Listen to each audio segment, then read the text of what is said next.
Hey everyone, thanks for joining me here on Exploit Security. I am your host CyberMunky, and this YouTube channel is all about documenting my journey to earning the OSCP, or the Offensive Security Certified Professional Certificate. So, over the last couple weeks, we've been going over the wire, Bandit. We finished those off, and then I took maybe a 2-week break, just to kind of start diving into some new challenges and get a feel for everything. Which brings us to our new set of challenges that we'll be going over for the foreseeable future, which is HacktheBox. HacktheBox is a pen testing lab that allows you to connect in through a VPN and try to exploit a variety of machines that they offer within their website. So you can actually connect to them using the VPN, and there's a few in there ranging from easy to hard. There's also some other challenges that you can dive into as well. Today we are going to be going over Blocky. Blocky is one of the retired machines that HacktheBox does offer. As you can see, I actually have the website pulled up now. Pretty standard website. I kind of went digging through and we found some juicy bits of information, and I'm curious if there are a few other ways to actually exploit this machine, but I'm going to show you what I did to get root. I also ended up getting the flag for user as well. I actually did them both in one sitting, using the same method. So if you found a different way to exploit the machine and you want to share it, by all means send me a link down in the comments below. Maybe you found just a different way of going about it. There does look like there might be a few potential vulnerabilities in here that are capable of being exploited. So by all means, if you do find a different method, please send it my way. I'll be more than happy to check it out and comment. So let's go on and dive into it. So as you can see, I already went ahead and did all the scans and everything. So I'll just give you a quick summary of what I did. I have my 4 or 5 default scans that I always do. And then if I have to follow Nmap a little bit deeper in regard to port scanning, I do. But I usually follow the same 4 or 5 kind of default scans that really kind of help me get the ball rolling. So for the first scan, it's just your Nmap default, which is a SYN scan across the first 1,000 ports, if I remember correctly. We went ahead and did that, which returned 4 ports to us. One was reported as closed. So next we jumped in and we started doing some version scanning, trying to figure out what version of those services were actually being ran. And as you can see here, this is the report that we're given then. So pro FTP, there's definitely a vulnerability with that, but I didn't follow that one too far. OpenSSH and Apache 2.4. And then next I followed it up with a SYN scan across all ports, all 64,000 plus ports, 64,535 or some ridiculous number like that. I actually went through and had all those ports scanned. It only actually returned one new port, which was 25565, and it looks like it's running a service of Minecraft. I actually didn't have to follow up on that one more than required. I ended up finding the exploit pretty early on. And then of course I always followed up and close up with a UDP scan just to catch any underlying ports that may be open there. As you can see, we didn't really get a return. I do only go over the first 1,000, so if there is something hiding out there, in this case, it was not required to go any deeper. So I will run Nmap scans more, including its script scanning if need be. I just really haven't crossed into that area where I've had to go much deeper than these scans. So these have worked out beneficially for me. I really don't have to worry about doing firewall or evasion or anything like that. So for the time being, these scans are perfect. And maybe we'll pick up some skills and tips and tricks of Nmap along the way, but for now this worked.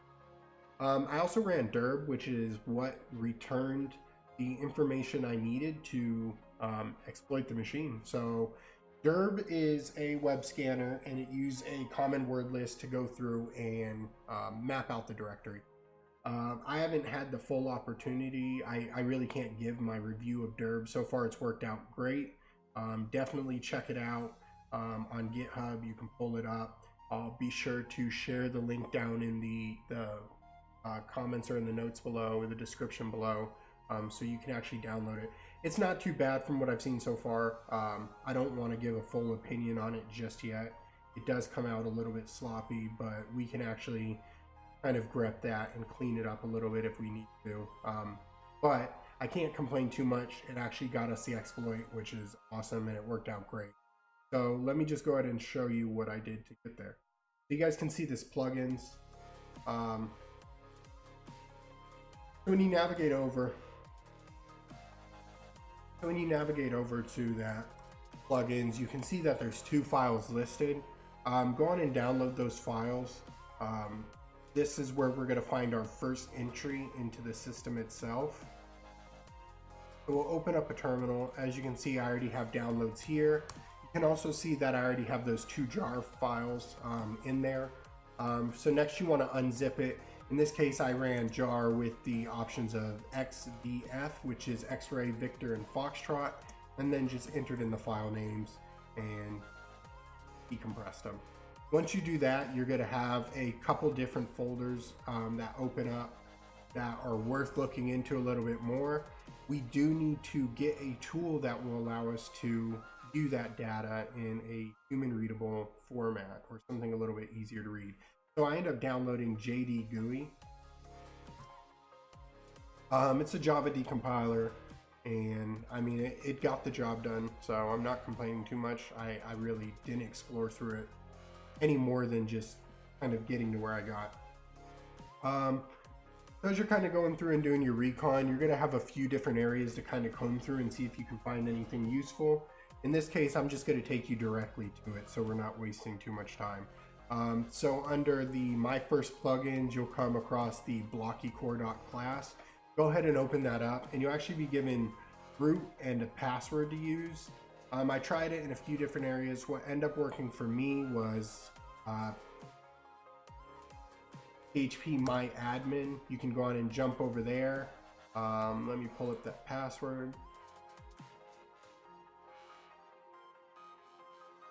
And if you enter in that information, you'll notice, boom, you can log in. Take your time, kind of do some exploring around here. I ended up creating a user in here with full access rights. It wasn't really necessary, but I was kind of exploring and just seeing what I could learn. I was just trying to get an idea of what I could learn, and what I could figure it out along the way. So what actually got me the next step, or the next clue, was this one down here. I'm not sure if you can see it. It's WP users. So we're actually going to run a SQL statement to get the information from that.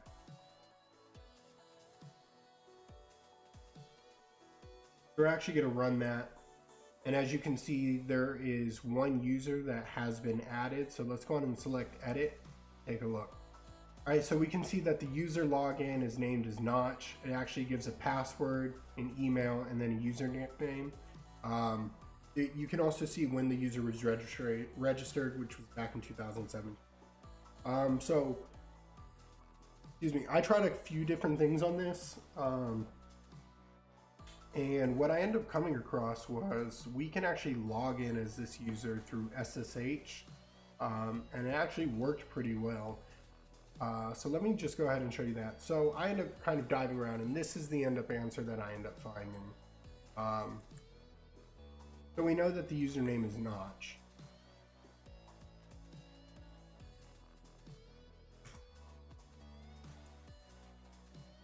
And you can see that we logged in. So before I go any further, let me actually go on and exit out of here. So in case you're wondering, why didn't I try to log in as root initially? And I did, since that was the username that was given. And when I did the first time, it just didn't let me in. The password was denied, and it didn't get me in. So that's what actually led me to trying to log in as Notch instead, which worked. So once you are in, just go ahead and run an ls to list the directory contents, and you can see that there's a text file, a user text file there. So let's go on and display that using cat. And as you guys can see, this is the flag for user Notch. So you can actually own the user on HacktheBox, and you actually get that flag there. So now the important thing is we need to get root. We need to figure out how we can get root. So what I found that ended up working, which kind of surprised me that it worked so easy, was I ran sudo u as root, and then I just took a look at those contents, which is under root.txt.